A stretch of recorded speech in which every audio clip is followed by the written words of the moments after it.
Hi, everyone. Thank you for joining me on Stacy's Infinity Podcast, Season 2. I'm your host, Dr. Stacy Cisneros. This is the podcast where we make the energetic practical. Today, I'm so happy to announce that I have with me here Dr. Judith Borger. Dr. Judith Borger is a high achieving woman. She helps other high achieving women create their most authentic and beautiful lives from their relationships with themselves to their relationships with other people, their businesses, and with success. She's a board certified physician, heart healer, entrepreneur, mother of three, and founder of Concierge Medical Arts, a concierge medical aesthetics and wellness practice based in Fayetteville, North Carolina. Dr. Borger is also the host of the globally ranked top 5% podcast, The Aesthetic Doctor, and leads luxury retreats, integrated health and healing experiences, life and business coaching. She believes that healing is the ultimate luxury and that infinite possibilities are always available to those willing to see them. Thank you, Dr. Jude, for coming on to the podcast. I'd love to know about how you came to all these different endeavors. And I recently had the pleasure of meeting you in person at a conference and hearing about all the wonderful things you're doing. So thank you for being on, Dr. Jude. Well, thank you so much for having me and for that lovely introduction. I love what you're doing with this podcast, that you really make things like energetics, manifestation, energy accessible for people. And I love the way in your prior episodes you've explained some of those really complex concepts. So I'm so honored to be here. So, going to your question on how I came to all the things, my journey, I think, is very similar to yours, which I think is something that a lot of us, like energetic beings, find ourselves, right? In this society that really rewards hustle and that rewards achievement and that rewards neglecting our own needs. Like those of us who are high achievers and we're conditioned from childhood to do all the right things, quote unquote, when I say right things, the things society thinks are the right things. And I totally burnt out, right? Like I just had my third child and I was struggling with a sort of degree of postpartum depression and anxiety, which I'm very open about. I've had with all of my children, just shifting hormones, different biology. And on top of that, COVID started. And the ED is a very scary place to be, especially I think the beginning of COVID, when really anybody we diagnosed with COVID essentially died.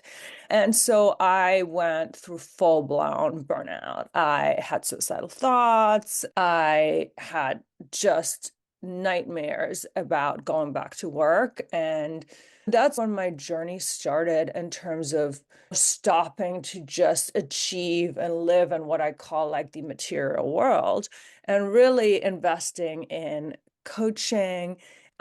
Full disclosure, and I recommend this to anybody. I also did seek psychotherapy. I had a psychiatrist for a time. So I did all the things, but part of that really was this wonderful beginning. And it started right at the beginning, I want to say, of 2020, of really then diving deep into my soul, diving deep into coaching, into what did I want as a human being. And it really allowed me to reconnect with all of these gifts that I think I've inherently had, but that through societal conditioning. And also, I had a very tough childhood in terms of, let's just say it was not a loving, nurturing childhood that I had. I had a very tough childhood. I had periods of homelessness. I was exposed to intimate partner violence. And so there was all these gifts that I'd hidden away and I compensated for all of that. And my escape was to just achieve, right? Because if you're safe, if you're independent, like that's a level of safety. And so over the last probably 5, almost 6 years, I've been on this journey of self-discovery and diving deep. And there's definitely been layers to it. The conscious coaching came first. And then with a lot of coaching and a lot of healing, Like my gifts, those things that I had in childhood, I was told it was bad and it was wrong and it made me different, like emerge, like the intuition, the actually being able to respond to the universe and have feelings about people that are right. And all of those things came back. And so it's been this beautiful journey. And I joke with people when I tell them about it that even though now my job is very different and how I spend my time, my house is the same, my husband's is the same, my kids are the same, but in my inside landscape and in my self-image, everything has changed. Wow, thank you so much for being really vulnerable and sharing your story.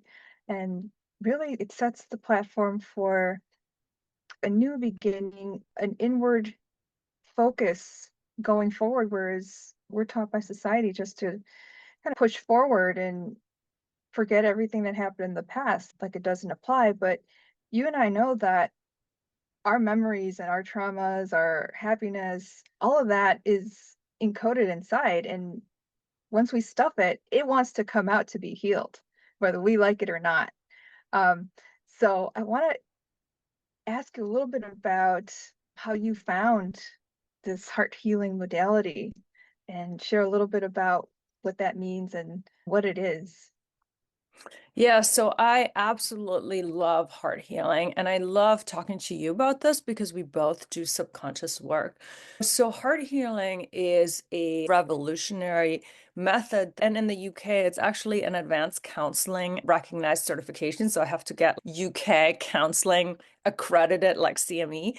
So, the idea is really that, like we talked about, we all have traumas in our lives, and there's universal wounds that we all sustain. We all have a not enough wound. We all, to a certain extent, have mother wounds, father wounds, wounds of not enoughness, wounds of not being loved, wounds of trust, just by being through, going through the world. And it doesn't have to be that you have to be abused or any of those things to have those wounds. It's just in normal life and in normal biology, there's always times where your needs weren't met. And because we're raised by humans, we're raised in human society. And it's amazing, though, since I've done this work, really how much unresolved trauma people carry. It can be big trauma, it can be little trauma, but the idea is that this creates wounds of the heart.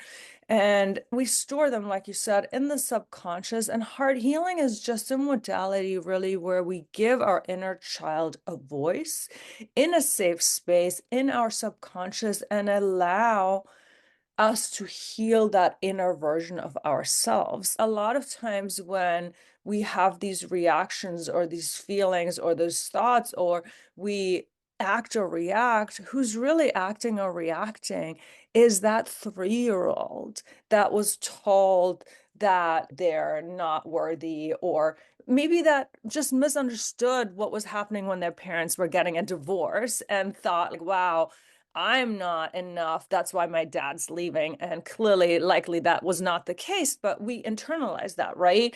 And so now, and I'm just giving an example, now that 3-year-old is a 30-year-old woman that's still on some level feeling like she has to be perfect and please everybody so people won't leave her. And again, this is not so obvious that you see it in life, but we can see patterns in relationships, in work, and how people handle conflict. And the idea is that when we heal that younger version of us that really still lives inside of us energetically, we automatically heal our present version because children aren't giving a voice. Life happens to them. And then we go in and we re-nurture the child with what it is that that child really needed. And this all happens in the safety of the heart, in a very safe subconscious container. And it's just incredible when you really, really go back into subconscious how things that happened a long, long time ago really affect, like I said, how you lead, make your business decision, what you make a, like me saying, no, Stacy, your one-on-one program isn't right for me now, mean, right? From that wound of that kid back then, when really it might just be that I've signed up for 18 other programs and I'm traveling to Spain when your master class is happening, right? But you, not saying you do this, but if your unhealed version sometimes hears something as simple as a no, and we know in business, you need 100 no's before you get a yes. We internalize that, and sometimes that really affects work, business, relationships, how we parent our own children. And so being able to really heal those versions of us and really give them the love. And the thing that I love about heart healing too is it's gentle. We don't have to relive the trauma because it's all about reparenting. It's all about rehealing. And we know that the heart has a frequency 5,000 times stronger than the mind. So if you're able to heal within the heart, the energetic ramifications of that are absolutely giant. So I love heart healing. It's been incredibly powerful. And sometimes it's like the missing link for people. And I'm sure you work in the subconscious. Some people have spent years and years with high performance coaches and cognitive behavioral therapy. Yet there's these triggers and these behaviors and these patterns and these feelings that they're not aware of.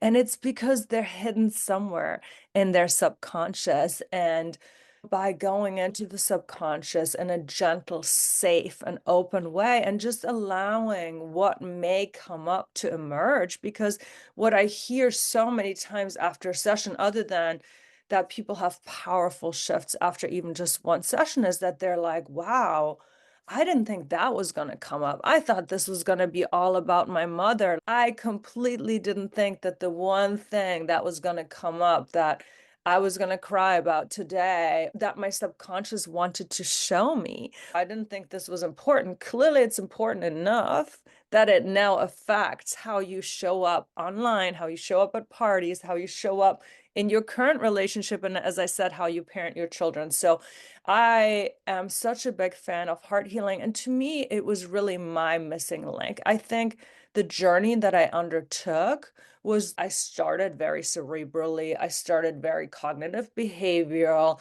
I started with a lot of coaching. I'm a Martha Beck certified coach, and I actually love Martha Beck. And it's really interesting that even though she's Harvard trained, a lot of what she does is so evidence-based, and coaching is so evidence-based. She really tells you to use your intuition. In coaching, she's like, you're going to be sitting there and all this stuff is going to be happening and you're going to use your coaching tools, but there's going to be this little part of your intuition that'll be like, I see, blah, blah, blah here. And then to find a gentle way to actually integrate that into my coaching. So as I said, I started very cognitive behavioral based, which is what coaching really is. And I love how she already tells you that your intuition is your biggest gift. And then, as I was coaching people, and then I found like there was more. And then once you go play in the subconscious and you see how much is buried in the subconscious, both in terms of things that can be healed and like just possibilities and connection to energetics. Like once you go there, you just can't ungo there. Absolutely. I'd love to hear more about how you first encountered heart healing. What opened that door up for you? What was that breaking point that you said that this is the next place you had to go? And tell me about what transformation you first encountered with heart healing, your experiences with it.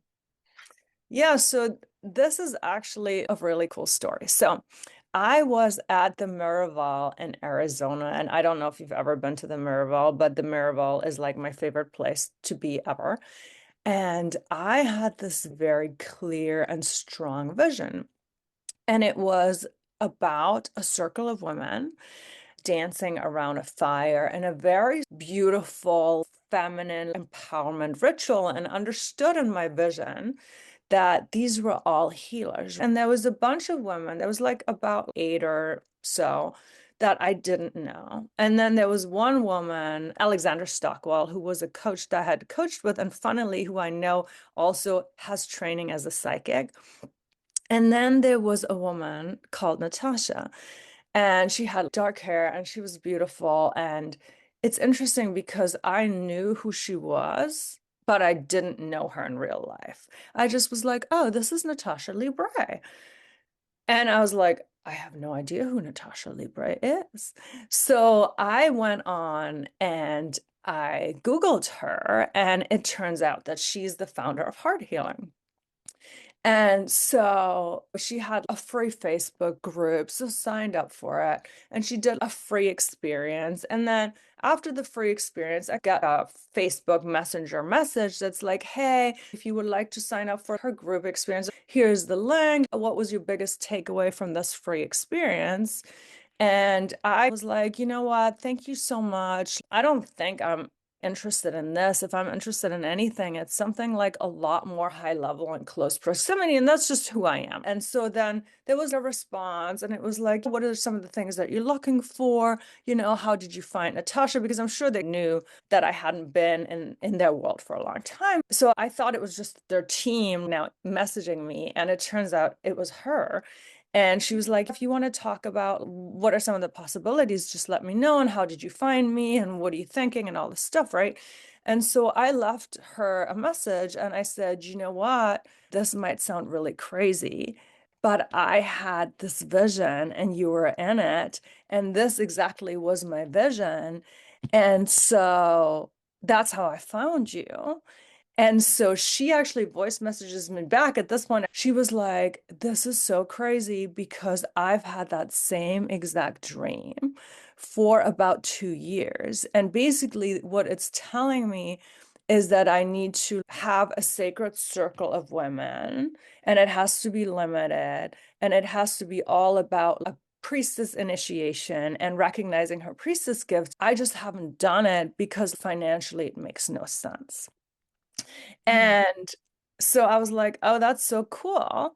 So then about a couple days later, she voicemails me and she said, listen, I've had the dream again and I've created the program and it's going to be limited to 12 women. And I really want you to be one of the 12. So that was like a hell yes for me. I was like, absolutely. We're going to discover our priestess gifts. Like, hell yes. So interestingly enough, that was the first program I did with her, and it ended up being a year-long experience where she made like 4 modules over a year. And Alexandra Stockwell was also in that first cohort. So, Wow. so that is how I found heart healing. And what is now actually interesting too is a couple years later, Natasha, I did some high-level VIP one-on-one on her. I just did a retreat with her in Britain, a private retreat in October. But interestingly enough, is that for her, she has now made the school of healing mastery, and she's sold out off her prior work and is entirely focusing on this now. So what started out as the small circle has actually now like super expanded. But that's how I found heart healing. Like I had this very clear vision. And I sometimes will do that when I have visions. I mean, sometimes they'll be very obvious, and sometimes I'll have a vision a long time, and it takes me like a year or two to realize what this vision was actually about. But this one, I just responded to right away, and she was a real person. And then it was very interesting. So that's how my journey started. After I did the experience with her, and I got to experience heart healing. So, what she did in that experience, she essentially chakra healed. She did a module based on the root chakra, the sacral chakra, the solar plexus, and so on and so forth.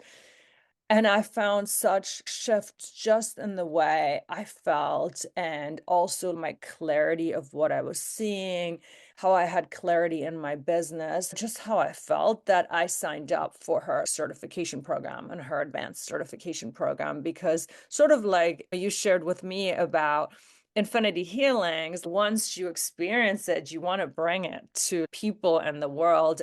And when I think about what sort of shifts have I seen, I want to say in a way everything has shifted, because it was really the final thing I think that I needed to completely trust my own intuition and to completely trust my inner gifts and let all that other societal junk fall away.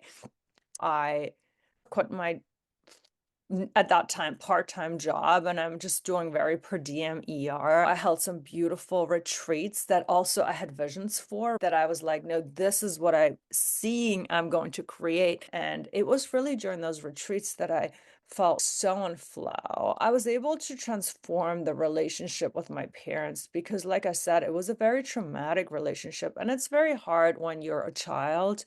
And I moved away from my parents at 16, and I moved to the US at 18. And it's funny because people that don't understand are always like, oh my God, don't you miss your family? And I want to be like, why do you think I live so far away from them so I don't have to see them? But it was always really hard, and it was always very triggering to be around my parents as an adult. And I just realized after heart healing, and it wasn't even an intentional thing, it was the first time that I could go on vacation with them and like see them in a different light, see them for their own wounded selves, not the people that did things to me. It was really to just see them for their own wounded selves, because really, like when you think about patterns in families, a lot of it is generational patterns. It's generational violence. It's generational stuff. And so I was able to see them for their wounded selves and at the same time put up very clear boundaries. And boundaries are really what protects us. I don't think boundaries is like a negative or mean word. I think boundaries are really the most loving thing we can do, to put ourselves first and to do self-love and to say, hey, look, now as a healed adult, this is what I think it's okay. And once you cross into this territory, I'm going to be like, not okay. So that was an unintentional shift. And I think that's when we really look, and I would love to hear how you feel about infinity healing, that even though you work on X, then you find yourself in situation Y and you're like, wow, I'm responding so differently. Thank you for sharing that. I like the fact that you described how your experience at Miraval plus your intuition kind of merged together and brought you to this new step in your life. It brought you to a heart healing modality. Same thing happened with me. The experience of an infinity healing meditation plus my intuition that said, this is something you need to look into. That's the way these modalities seem to call us. And that's like how our future selves have call us into that fullness of being. So I love how you describe that. And I like how you described your before and after, how you felt very closed off. You had all these micro and macro traumas growing up. And then now that you have the subconscious experience with heart healing, you get more clarity, you have more trust, and then your authenticity comes out. And that whole, this is okay, this is not okay, we start standing up for ourselves because we have this new awareness of who we really are and what we're here to do. So I love that story. Um, Now, I want to hear a little bit more about how you came to use this in your coaching and how you're sharing it with other people. Yeah. And first of all, thank you for that beautiful reflection, because you're spot on. It's how those modalities call us. I've never thought about it that way. So I just wanted to thank you for calling it that way, because it's so, so right.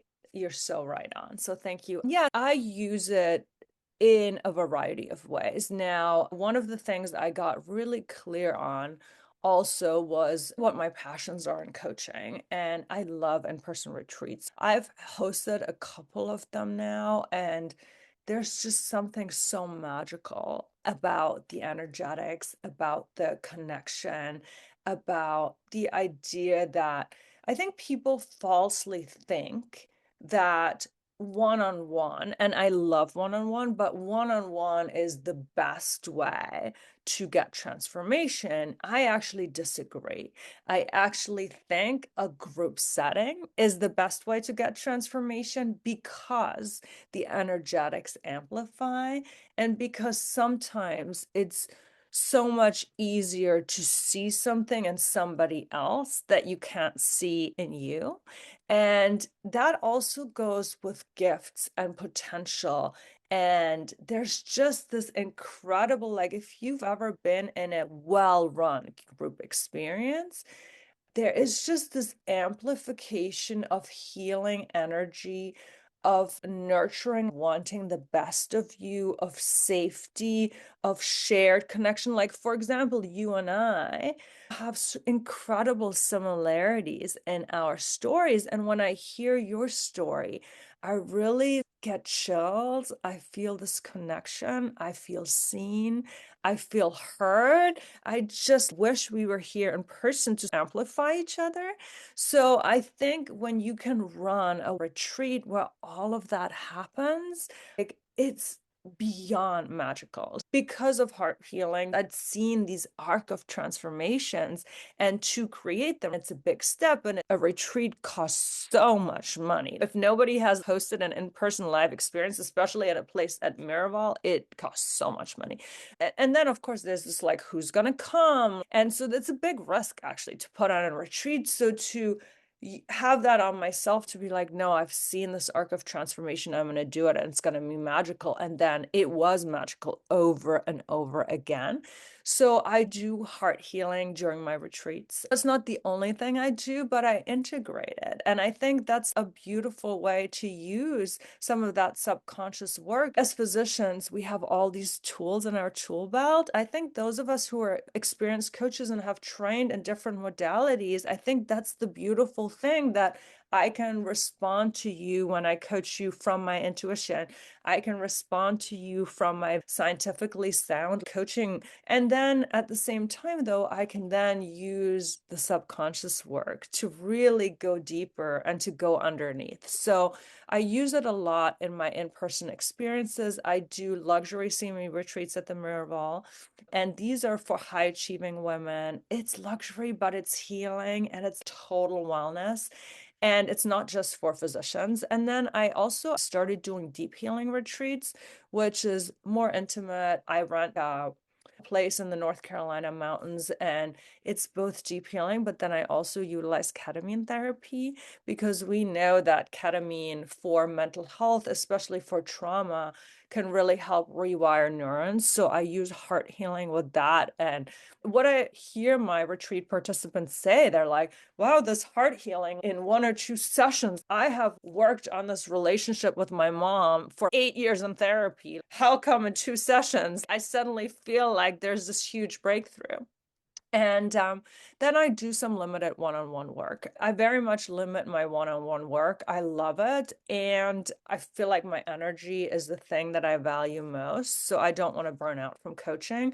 So when I do one-on-one work, most of the people that come to me are business owners. So I do combine strategy sessions for them with heart healing work, because, for example, I don't think without heart healing, I would have ever had the courage to make that investment, or maybe it would have taken me longer. But the fact that I was able to see, I've had this clear vision over and over, let's do it next year, or let's do it this year.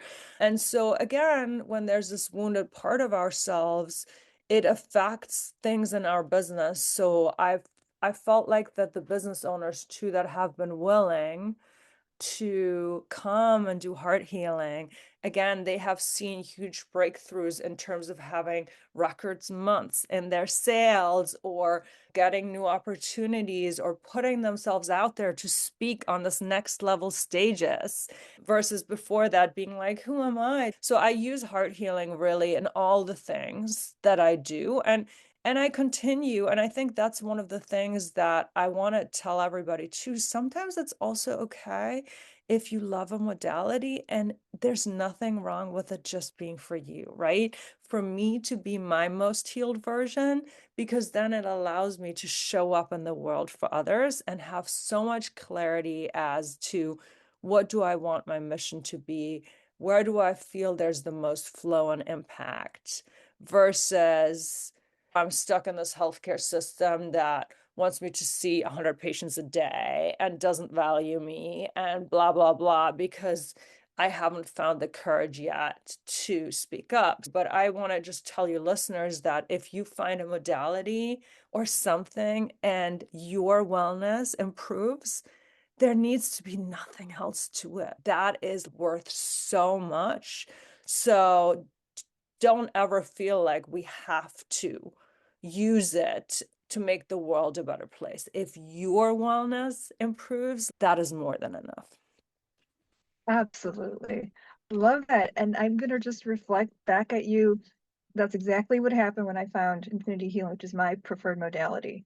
That when I got it, I promised myself that I would learn what was going on the back end and I would be a practitioner. And all of that, actually, I just kept it to myself. At first, I didn't really want to share it with anybody. I was like, I have so much stuff I need to fix about myself. But it's a process. In that space, I worked on myself so much that it came to the point where, hey, I do want to share this. I do want to stand out. I do want to have people be impacted the same way I was impacted by it. And I want to also share with the listeners that when I heard your talk in person at the conference, my experience with the health healing modality was one of actually inner peace and love. And what I felt when I was in that meditation that you shared with us was very similar to how I feel when I'm in a deep, calm, theta wave, like when you're in deep meditation. In Infinity Heal, we hit those levels of brainwave activity, but it's usually not as prolonged. But yeah, when I went through your guided meditation, I felt my heart open up a little bit more. And so I want to ask, where can we find your work and how can we also experience this new way of being where we're embracing and accepting ourselves and we're loving ourselves through this modality? Well, first of all, thank you so much. That really means the world. I love that you had that experience. So thank you for sharing that. And it's actually interesting because one of the things that we do when we either do like a group experience or we do one-on-one is that after it's over, I do record what we call an imprint. And it is this idea of for the next 25 days, you're supposed to listen to it daily, and it keeps imprinting in your subconscious all of the wonderful magical things we just cultivated. So that's actually also a big part of heart healing that I hadn't mentioned was this idea that we heal in the now, but then with that void and the open that's created, we create a personalized imprint and we ask people to listen to it. A lot of times people do it before bed because again, it puts you in that theta. It's like a wonderful last thing to listen to as you drift off to sleep. And we imprint all of those magical, open, good things into your subconscious. So that's part of the transformation as well. Like I said, I do host a podcast, The Aesthetic Doctor. It's on all major platforms. And the idea is really allowing people to live their most beautiful and authentic lives. You've been a guest, so people definitely listen for Stacy's episode. It's amazing.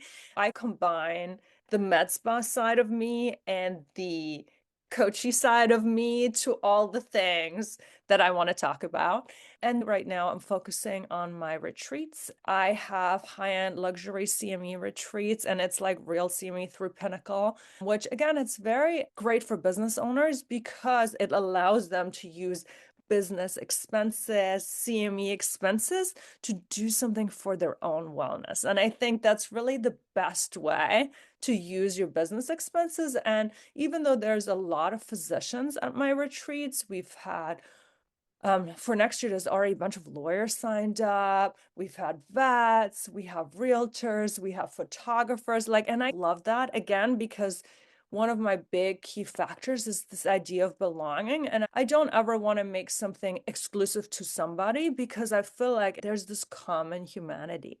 We have so much more in common as humans than to say, oh, these are only problems for physicians. Because you know what? When you talk to the realtor and you talk to the vet, they have actually very similar problems or very similar experiences. So I do deep healing retreats at the Miraval, and then I do what I call Minds and Mountains. And those are my integrated healing retreats utilizing ketamine, as well as I have a great co-facilitator, We do ceremonial breath work. We hike in nature. We have a chef that reikis our food so that even the food energetics are nourishing. We do yoga. And again, everything's optional. We do heart healing. So those are my integrated healing retreats. And then I do some limited one-on-one work for the people that really want to take their lives and their businesses to the next level. Everything can be found on either theaestheticdoctor.com, and it's aesthetic, AESTHETIC, doctor.com, drjudithborger.com. I'm fairly active on Instagram at Dr. Borger, and that's doctor spelled out. So yeah, those are all the things that I'm doing currently. Dr. Ju, this has been an amazing conversation together. I'm so glad you came on and agreed to be on the podcast. I think what you shared really struck a chord within myself, of course, and the listeners because of the intensity of your experience, the depth, and the full potential that we can unlock with these modalities. For my listeners, thank you so much for joining me today on Stacy's Infinity podcast. Until next time, trust yourself and honor your inner wisdom. Bye for now. Thank you so much. Bye. The information in this podcast is for educational and informational purposes only and is not intended to be used as a substitute for legal, financial, or professional medical advice, diagnosis, or treatment. Listening to this podcast does not create a physician-patient relationship with Stacy Cisneros, Anastasia Cisneros-Frausto, MD, or any guest on the podcast. Always seek the advice of your personal physician or qualified healthcare professional with any questions regarding a medical condition. Never disregard professional medical advice or delay in seeking it because of something you heard on this podcast.